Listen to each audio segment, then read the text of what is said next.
नमस्कार मंडळी. मालवणमध्ये छत्रपती शिवाजी महाराजांचा पुतळा पडला आणि राजकारणात ठिणगी पेटली. ही ठिणगी इतकी पेटली की आता महाराजांचा इतिहासच नव्यानं जागा झालाय.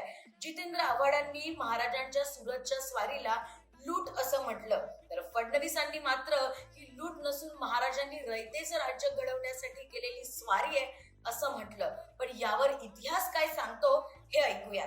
मोगल इतिहासकारांनी लिहिली. कोण तो काफी खान असेल, आणखीन तो भीमसेन सक्सेना वगैरे नाही, मोगल म्हणजे मोगलांच्या पदरी असणारे त्यांच्यासाठी त्यांच्याकडनं आलं, त्यांच्या पत्रामधनं बरोबर ते आलं. ते असंच म्हणणार ना. किंवा समजा सुरतेच्या त्या अधिकाऱ्यांनी इनायत खानने दिल्लीला कळवलं असेल. आग्र्याला दिल्लीला कळवलं, पण तो हेच का म्हणणार, काफरच म्हणणार बरोबर. शिवाजी महाराजांना परत. बरोबर. ते इरसाल सगळ्या त्याच्यामध्ये विशेषण लावलेले असतात बरोबर. त्यांच्या पत्रामध्ये. हो, हो. तर त्यांच्या पॉइंट ऑफ व्ह्यूने ती गोष्ट होती. बरोबर. ओके. आता मी असं म्हणतो की बखरी आपण जर आपल्या पाहिल्या किंवा खुद्द पत्रव्यवहार पाहिला त्या काळातल्या इथल्या लोकांनी, मराठ्यांना दिलेल्या, त्याच्यात तुम्हाला लूट शब्द दिसतो का?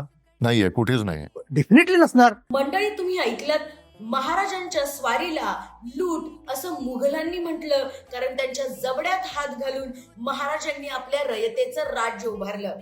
त्यामुळे तुम्ही जर महाराजांना लुटारू म्हणत असाल तर मग तुम्ही औरंगजेब प्रेमी की खरे मावळे हे पाहिलंच पाहिजे.